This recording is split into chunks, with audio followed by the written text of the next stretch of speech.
ರಾಹುಲ್ ಗಾಂಧಿ ಬದಲಾಗಿದ್ದಾರೆ. ಯಾಕೆಂತಂದ್ರೆ ಅವರು ಫಾರಿನರು, ಫಾರಿನ್ಗೆ ಹೋಗಿ ಅಲ್ಲಿಂದ ಬಂದಿರೋದ್ರಿಂದ ಅವರಲ್ಲಿ ರಕ್ತದಲ್ಲಿ, ಅವರ ದೇಹದಲ್ಲಿ ರಕ್ತ ಫಾರಿನ್ ರಕ್ತ ಹರಿತಾ ಇದೆ. ಅದರಿಂದಾಗಿ ಅವರು ಇದಿರಬಹುದು. ಆದರೆ ಇಲ್ಲಿವರೆಗೆ ಇದ್ದದ್ದು ಹಿಂದಿ. ಮೊದಲ ಆದ್ಯತೆ ಸರ್ಕಾರಕ್ಕೆ ಎಜುಕೇಶನ್, ಎರಡನೇ ಆದ್ಯತೆ ಹೆಲ್ತ್, ಆರೋಗ್ಯ. ಇದಕ್ಕೆ ನಾವು ಪ್ರೋತ್ಸಾಹ ಕೊಡಬೇಕು. ಇಡೀ ರಾಷ್ಟ್ರದಲ್ಲೇ ಆರೋಗ್ಯಕ್ಕೆ ಮತ್ತು ಶಿಕ್ಷಣಕ್ಕೆ ಅತಿ ಕಡಿಮೆ ಪ್ರೋತ್ಸಾಹ ಕೊಡ್ತಾ ಇರೋದು ಕರ್ನಾಟಕ. ಹಿಂದಿ ಬಗ್ಗೆ ನಿಮಗೆ ಸಿಟ್ಟು ಇವತ್ತ್ಯಾಕೆ ಬಂತು?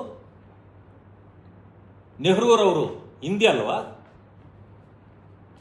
ಇಂದಿರಾ ಗಾಂಧಿಯವರು ಹಿಂದಿ ಅಲ್ವಾ? ರಾಜೀವ್ ಗಾಂಧಿ, ರಾಹುಲ್ ಗಾಂಧಿ ಎಲ್ಲ ಹಿಂದೂ ಅಲ್ವಾ? ಯಾರು ಪರ್ಮಿಷನ್ ತಗೊಂಡು ನೀವು ಮಾಡಿದ್ರಿ? ಈಗ ಮಕ್ಕಳು ಬೇಡ ಅಂತ ಯಾರಾದ್ರೂ ಬರ್ಕೊಟ್ರ? ನಿಮಗೆ ಪೋಷಕರು ಯಾರಾದ್ರೂ ಬರೆದು ಕೊಟ್ಟಿದಾರ? ಈ ರೀತಿ ಮಾಡಿದ್ರೆ ದೊಡ್ಡ ಹೋರಾಟವನ್ನ ಈ ಸರ್ಕಾರ ಎದುರಿಸಬೇಕಾಗುತ್ತೆ. ಲೆಕ್ಕಕ್ಕಿಲ್ಲ ಈ ಟೈಪ್ ಸರ್ಕಾರ ನಿರ್ಧಾರ 525 ಅಂಕಗಳಿಗೆ ಮಾಡ್ಕೊಂಡಿದ್ದಾರೆ. ಈ ಸರ್ಕಾರ ಇಂಥ ಕೆಟ್ಟ ಸರ್ಕಾರವನ್ನ ನೋಡಲಿಕ್ಕೆ ಸಾಧ್ಯ ಇಲ್ಲ. ನಾನು ಒಂದು ಮಾತನ್ನು ಹೇಳಿದ್ದೇನೆ.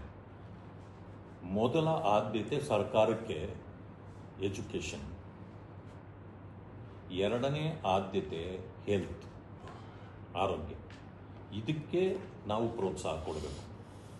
ಇವೆರಡನ್ನು ಕಾಪಾಡಿದ್ರೆ ಉಳಿದಿದ್ದು ಸಹಜವಾಗಿ ಆಗತ್ತೆ. ಆದರೆ ಇವ್ರದ್ದೇನಿದೆ ಅಂತಂದರೆ ಈ ಒಂದು ಕೆಟ್ಟ ಆಟವನ್ನು ಕಲ್ತ್ಕೊಂಡಿದ್ದಾರೆ. ಎಜುಕೇಷನ್ನಲ್ಲಿ ಆಟ ಆಡಬಾರ್ದು. ಮನುಷ್ಯನಿಗೆ ಬೇಕಾಗಿರ್ತಕ್ಕಂಥ ಮೂಲ ಬಾಬಾ ಸಾಹೇಬ್ ಅಂಬೇಡ್ಕರ್ ಹೇಳಿದ್ದೇನು ಹೇಳಿ? ಶಿಕ್ಷಣ ಮೊದಲು. ಅವರ ಮಾತುಗಳಲ್ಲಿ ಯಾವುದ್ರಲ್ಲಿ ನೋಡಿ ಶಿಕ್ಷಣ ಬೇಕು, ನೀವು ಶಾಲೆ ತೆಗಿಬೇಕು, ಗ್ರಂಥಾಲಯ ತೆಗಿಬೇಕು. ಯಾಕೆ ಅದನ್ನೆಲ್ಲ ಹೇಳ್ತಿದ್ರು ಅವರು? ಅಂದರೆ ಮಾನವನ ಒಂದು ಇದನ್ನು ಬದಲಾಯಿಸ್ತಕ್ಕಂಥದ್ದು, ಅವನ ಚರಿತ್ರೆಯನ್ನು ಬದಲಾಯಿಸ್ತಕ್ಕಂಥವು. ಅದಾದ ಮೇಲೆ ಮಾನವನಿಗೆ ಆರೋಗ್ಯ ಬೇಕು. ಇವುಗಳಿಗೆ ನಾವು ವಹಿಸಿಕೊಂಡು ಇಡೀ ರಾಷ್ಟ್ರದಲ್ಲೇ ಆರೋಗ್ಯಕ್ಕೆ ಮತ್ತು ಶಿಕ್ಷಣಕ್ಕೆ ಅತಿ ಕಡಿಮೆ ಪ್ರೋತ್ಸಾಹ ಕೊಡ್ತಾ ಇರೋದು ಕರ್ನಾಟಕ. ಯಾಕೆಂದ್ರೆ ನ್ಯಾಷನಲ್ ಆವರೇಜ್ ಹಣ ಖರ್ಚು ಮಾಡೋದರಲ್ಲಿ 14% ಇದೆ ನ್ಯಾಷನಲ್ ಆವರೇಜ್.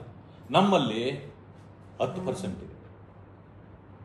ಹೆಲ್ತ್ ಅಲ್ಲಿ ಬೇರೆ ಕಡೆ 6.5% ಇದೆ, ನಮ್ಮಲ್ಲಿ 3.5% ಇದೆ. ಈ ರೀತಿ ಇದೆ. ನಾನು ಹೇಳೋದು, ಹಿಂದಿ ಬಗ್ಗೆ ನಿಮಗೆ ಸಿಟ್ಟು ಇವತ್ತ್ಯಾಕೆ ಬಂತು? ನೆಹರೂರವರು ಹಿಂದಿ ಅಲ್ವಾ? ಇಂದಿರಾ ಗಾಂಧಿಯವರು ಹಿಂದಿ ಅಲ್ವಾ? ರಾಜೀವ್ ಗಾಂಧಿ, ರಾಹುಲ್ ಗಾಂಧಿ ಎಲ್ಲ ಹಿಂದೂ ಅಲ್ವಾ? ರಾಹುಲ್ ಗಾಂಧಿ ಬದಲಾಗಿದ್ದಾರೆ. ಯಾಕೆಂತಂದ್ರೆ ಅವರು ಫಾರಿನರು, ಫಾರಿನ್ಗೆ ಹೋಗಿ ಅಲ್ಲಿಂದ ಬಂದಿರೋದ್ರಿಂದ ಅವರಲ್ಲಿ ರಕ್ತದಲ್ಲಿ, ಅವರ ದೇಹದಲ್ಲಿ ರಕ್ತ ಫಾರಿನ್ ರಕ್ತ ಹರಿತಾ ಇದೆ. ಅದರಿಂದಾಗಿ ಅವರು ಇದಿರಬಹುದು. ಆದರೆ ಇಲ್ಲಿವರೆಗೆ ಇದ್ದದ್ದು ಹಿಂದಿ. ಜೊತೆಗೆ ನಾವು ಹಿಂದಿಯನ್ನ ಏರಿಕೆ ಮಾಡಿ ನಾವು ಹೇಳಲ್ಲ. ಹಿಂದಿ ಬೇಕಾದವ್ರು ಕಲಿತಾರೆ. ನೀವು ಆಪ್ಷನ್ಸ್ ಇಟ್ಟಿದ್ರಿ 3, ಹಿಂದಿನ ಈಗ ಓದಿದ್ದಾರೆ. ಇಡೀ ವರ್ಷ ಮಾಡಿದ ಮೇಲೆ, ಅಕಾಡೆಮಿಕ್ ಇಯರ್ ಮುಗಿದ ಮೇಲೆ ನೀವು ತೀರ್ಮಾನ ತಗೊಳ್ಳಿ. ಬೇಕಾ ಬೇಡ, ಬೇಕಾದವ್ರು ತಗೊಳ್ಳಿ, ಬೇಡದಿದ್ದವ್ರು ಬಿಡಿ, ಅದು ಹೇಳಿ. ಅದನ್ನು ಬಿಟ್ಟು ಇಡೀ ವರ್ಷ ನೀವು ಪಾಠ ಮಾಡಿಸಿದ್ದೀರಿ. ಈಗ ನೀವು ಹಿಂದಿ ಲೆಕ್ಕಕ್ಕಿಲ್ಲ, ಗ್ರೇಡ್ ಮಾತ್ರ ಕೊಡ್ತೀವಿ, ಮಾರ್ಕ್ಸ್ ಕೊಡಲ್ಲ ಅಂದ್ರೆ ಓದಿಸಿದ್ಯಾಕೆ ನೀವು?